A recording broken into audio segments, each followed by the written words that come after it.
최근 한 여군 중위가 여성으로서는 처음으로 한국군과 미국군의 최종의 전투원 시험에 모두 합격을 해서 화제입니다. 남녀 구별 없이 치러지는 체력 검정을 일명 지옥 테스트라고 불리는 혹독한 시험을 모두 통과한 건데요. 그 주인공인 정지은 중위가 스튜디오에 나왔습니다. 어서 오세요. 네, 안녕하세요. 네, 먼저 축하드립니다. 정말 많은 시청자분들께서 아마 지금 깜짝 놀라셨을 거예요. 생각했던 것보다 체격도 작고 여리여리한데 한국과 미국 동시에서 최종의 전투원 자격시험에 합격을 했어요. 그게 합격증인 거잖아요. 그렇죠? 네, 맞습니다. 네. 이 휘장은 제가 작년 11월에 육군 최정예 전투원에 출전을 해서 합격을 했고 그때 받았던 휘장이 되고요. 네.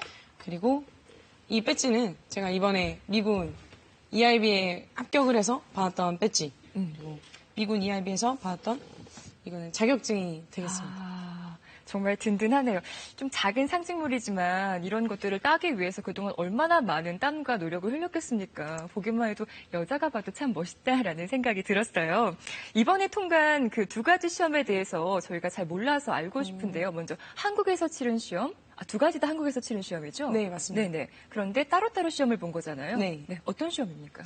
먼저 미군 ERB 제도에 대해서 먼저 설명을 드리면 미군은 보병 중에서 전문성과 자질을 갖춘 보병들을 선발을 해서 네. 군의 사기를 진작시키기 위해서 이들에게 우수 보병 휘장을 수여를 합니다.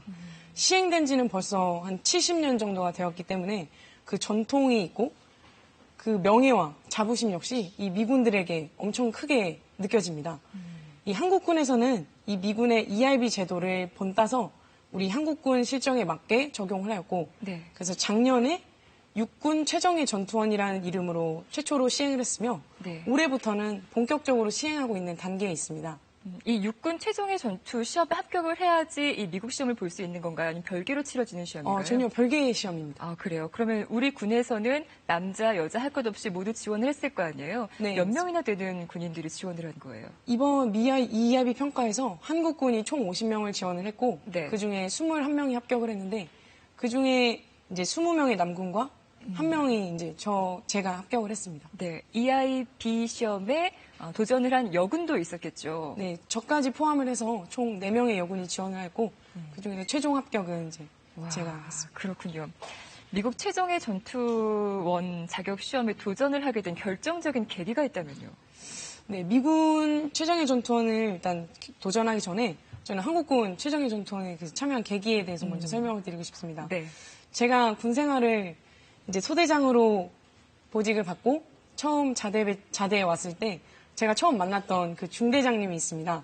저희 첫 중대장님인데요. 그분의 모습이 제가 오래전부터 꿈꿔왔던 그런 군인의 모습이었습니다. 그분은 남자분이신 거죠? 네, 맞습니다. 예를 들면 항상 체력 단련이나 어떤 걸 할 때 부하들의 선두에 서서 이끌고 그리고 정말 카리스마 있는 지휘를 하고 네, 그리고 부하들을 정말 아끼고 사랑하는 그런 따뜻한 지휘관의 모습까지 네. 제가 너무나도 닮고 싶어 했던 그런 모습입니다.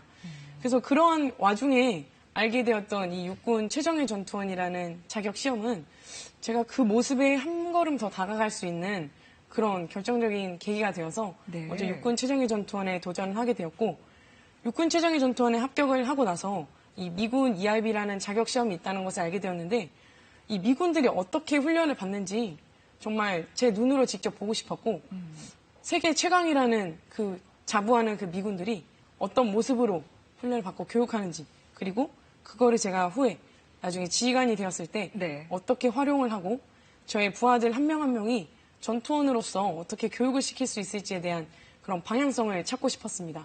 정지은 대위가 한 걸음 한 걸음 앞으로 나갈 수 있도록 만들어준 어떤 귀감이 되는 롤 모델이 있었던 거군요. 네, 맞습니다. 자, 그렇다면 구체적으로 이 EIB 전투시험이 어떤 것인지 궁금한데요. 어떤 항목들을 통과해야 합격할 수 있는 시험인지 설명 좀 해주세요. 네, 이 시험 과목에 대해서 잠깐 설명을 드리면 먼저 1일차에 체력 측정이 있습니다. 네, 화면에 나오고 있네요. 네, 체력 측정에서는 먼저 팔굽혀펴기, 그리고 윗몸 일으키기, 그리고 3.1km의 뛴걸음을 실시를 해서 네. 이것에 합격을 하면 그 다음 과목인 주야간 독도법을 실시하게 됩니다.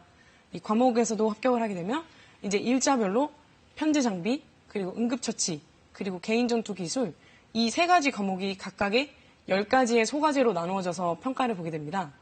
그래서 이 모든 과제를 다 통과하게 되면 마지막 날 새벽에 이 ERB의 꽃이라고 불리우는 20km 급속 행군을 3시간 만에 완주를 해야 되고 그 과목도 통과를 하게 되면 사상자 후송 조치라는 평가를 보고 네. 나서 이제 그 과목까지 합격을 해야지 비로소 ERB 회장을 달 자격이 주어집니다. 그럼 총 며칠에 걸쳐서 시험이 치러지는 건가요? 네, 평가는 총 5일에 걸쳐서 진행이 됩니다. 5일 동안 쉬지 않고 시험을 보는 거예요? 네, 맞습니다. 근데 중간에 그 기회가 한 번밖에 없어서 한 번 보고 떨어지면은 아예 시험에서 탈락되는 그런 종목도 있다고 하던데. 네, 그런 종목이 이제 체력 측정, 그리고 주야간 독도법, 네. 그리고 급속 행군, 그리고 마지막에 사상자 후송 평가가 원아웃 제도라고 하는데 한 번 불합격을 하게 되면 그 다음 과제에 도전할 수 없게 도전을 됩니다. 아예 할 수가 없게 되는 네, 거군요. 맞습니다. 그럼 다음 기회에 뭐 내년이라든지 후년에 도전을 해야 되는 네, 그런 맞습니다. 생각을 다 통과를 하셨네요. 지금 화면에 포복 자세죠, 저게. 포복 자세가 나오고 있고 훈련받는 과정 또 이번 시험에 참여했던 모습인가요? 네, 맞습니다. 네, 저렇게 변장하는 거죠. 설명 네. 좀 부탁드릴게요. 첫 번째랑 두 번째 사진은 제가 그 평가 과목 중에 포복이라는 과목이 있는데 네. 일정 시간 안에 일정 거리를 그 상황에 맞는 포복 기술을 이용해서 이동하는 그 평가를 보는 장면이었고 네. 세 번째와 네 번째 사진은 위장에 대한 평가를 보는 장면입니다. 위장은 크게 안면 위장과 신체 위장으로 나눠져 있고요. 네. 그리고 지금 나오는 화면은 수료식에서 저희 사단장님께서 저에게 ERB 배지를 달아주시는 아주 영광스러운 장면입니다. 비로소 웃는 모습이 나오는군요. 그런데 지옥 테스트라고 하던데요. 일단 신체적으로도 그렇고 육체적으로 모든 면에서 남성보다 조금 떨어질 수밖에 없는 한계가 있잖아요. 어떤 게 제일 힘들었어요? 아무래도 ERB의 꽃이라고 불리우는 네. 20km 급속 행군이 가장 힘든 부분이었습니다. 아, 또 이게 마지막 평가다 보니까 이제 요것만 통과하면 합격할 수 있겠다는 그런 자신감도 있었고 또 긴장감도 있어서 제가 평소에 연습했던 그 페이스보다 훨씬 더 오버페이스를 했습니다. 근데 이 급속 행군이라는 것이 마라톤이랑 상당히 유사한 점이 있는데요. 초반에 오버페이스를 하게 되면 후반에 다리에 쥐가 나기도 하고 체력이 급속하게 떨어져서 더 뛸 수 없는 상황이 되기도 합니다. 네. 네, 저는 이 초반에 10km를 1시간 10분 만에 주파를 하고 나서 안도하고 있었는데 14km 지점을 넘어설 때부터는 점점 다리에 힘이 풀려가고 이제 무릎과 발목, 허리, 어깨까지 통증이 점점 더 심해졌습니다. 네네. 네, 근데 그럴 때마다 저와 함께 뛰었던 그 한국군들의 응원 소리를 듣고 저는 계속 뛸 수 있었습니다. 키가 어떻게 돼요, 혹시? 160cm. 160cm예요. 네. 근데 건장한 남성들과 함께 뛰었을 때 뒤지지 않았어요? 네, 전혀 뒤지는 거 없었습니다. 아, 그렇군요. 평소 체력 달력을 어떻게 하시길래? 체력이라는 것은 평소 생활 습관이랑 매우 밀접한 관련이 있습니다. 그래서 조금이라도 소홀하게 되고 네. 나태해지게 되면 체력이 금방 떨어지게 되는데요. 저는 이런 바쁜 일정, 바쁜 일과 가운데서도 제가 조금 더 일찍 일어나고 조금 늦게 퇴근하는 한이 있어서라도 주 4회 정도는 꾸준하게 운동을 하고 있습니다. 그래서 운동을 한번 할 때는 한 30분 정도는 달리기를 하고 나머지 30분 정도는 근력 운동을 하면서 유산소 운동과 무산소 운동을 같이 병행해서 하고 있습니다. 그렇게 작은 체구에서도 이렇게 에너지가 뿜어 나올 수 있는 거군요. 깜짝 놀랐습니다. 원래 꿈이 뭐 경찰 행정학에서 공부를 했다고도 하셨는데 군인이 꿈이었어요? 네, 저 어렸을 때부터 늘 장래희망을 군인이라고 썼을 정도로 네. 군인에 대한 너무 간절했습니다. 그렇기 때문에 저는 이제 사관학교에 입학을 희망을 했는데 그 사관학교 입시에서 연이은 고배를 마시고 저의 다른 이제 적성을 찾아서 경찰행정학과에 지원을 하게 되었습니다. 네. 근데 제가 입학했던 해에 ROTC를 선발한다는 그런 소식을 듣게 되었고 그래서 저의 원래의 꿈이었던 군인의 꿈을 다시 도전을 하게 됐고 이루게 되었습니다. 여군 1만 시대라고 하긴 하지만 그래도 아직까지는 여군 일에 그러면 주변에서 조금 생소하게 보기도 하고 의아하기도 할 것 같아요. 앞으로 그런 시선들에 맞서서 혹은 자신만의 어떤 의지를 가지고 어떤 군인이 되고 싶은지 궁금하거든요. 사실 저는 후보생 때부터 한미동맹에 이런 관심이 많아서 영어 공부를 꾸준히 하고 있습니다.